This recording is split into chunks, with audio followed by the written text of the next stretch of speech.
अस्सलामु अलैकुम। वोट डालने के लिए अगर कोई पॉलिटिकल पार्टी पैसा दे रही है और वो पैसा लेकर वोट डालने जा रहे हैं तो ये बेईमानी का काम है।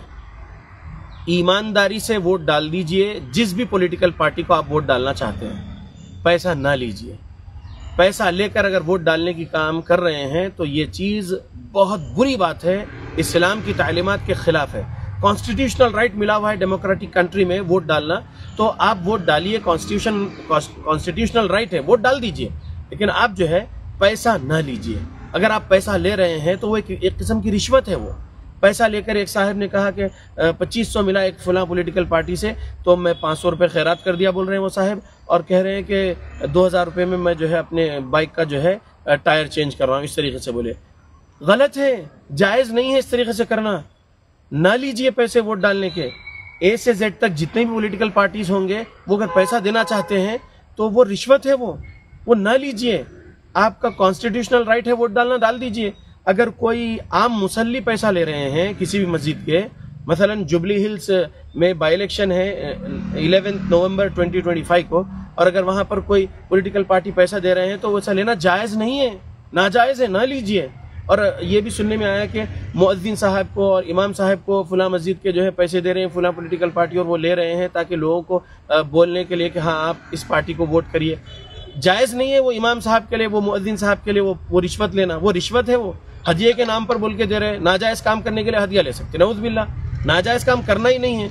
और ये भी सुनने में आ रहा है कि किसी मैनेजिंग कमेटी ऑफ दैट मस्जिद को जो है एक मोटी रकम दी जा रही है कि लोगों को इन्फ्लुएंस करो, फुला पार्टी को वोट डालने के लिए बोलो। गलत है, नाजायज है। वो कमेटी वाले भी पैसे नहीं ले सकते। मैनेजिंग कमेटी ऑफ मसाजिद पैसे नहीं ले सकते लोगों को बोलने के लिए कि फुला पार्टी को वोट डालने के लिए।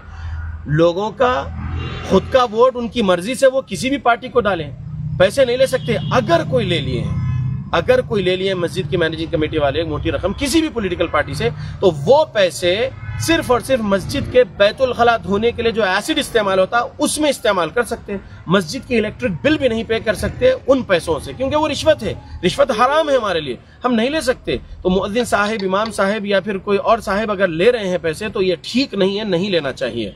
आम आवाम भी नहीं लेना चाहिए। वोट डालने के लिए बस ईमानदारी से जिस पार्टी को आप देख रहे हैं कि हाँ ये पार्टी हमारा डेवलपमेंट करेंगे और तमाम कम्युनिटीज वालों को लेकर चलेंगे प्यार मोहब्बत अदब एहतराम से, आप उनको वोट डालिए, बात खत्म है। और ये जहन में रखिए कि नाजायज काम करेंगे तो अल्लाह रब्बुल आलमीन के पास गुनहगार होंगे। ठीक।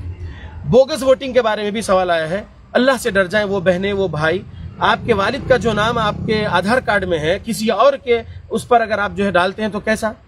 किसी और का वोटर आईडी से जाकर वोट डाल रहे हैं आपका खुद का वोट के साथ, तो ये हराम काम है, ये नहीं कर सकते। आपकी जो आइडेंटिटी है, जो अल्लाह के पास आपकी आइडेंटिटी है, जो आपके अम्मी अब्बा के पास आइडेंटिटी है, आपके शौहर या बीवी के पास, औलाद के पास जो आइडेंटिटी है, उसी आइडेंटिटी से रहिए। किसी और की आइडेंटिटी से जाके आप कैसा वोट कर सकते हैं? नाजायज है, हराम है, ना करिए। अल्लाह से डरिए, आप आपका कॉन्स्टिट्यूशनल हक जो है उसको अदा करिए। अल्लाह हिफाजत करे, आमीन। अस्सलाम।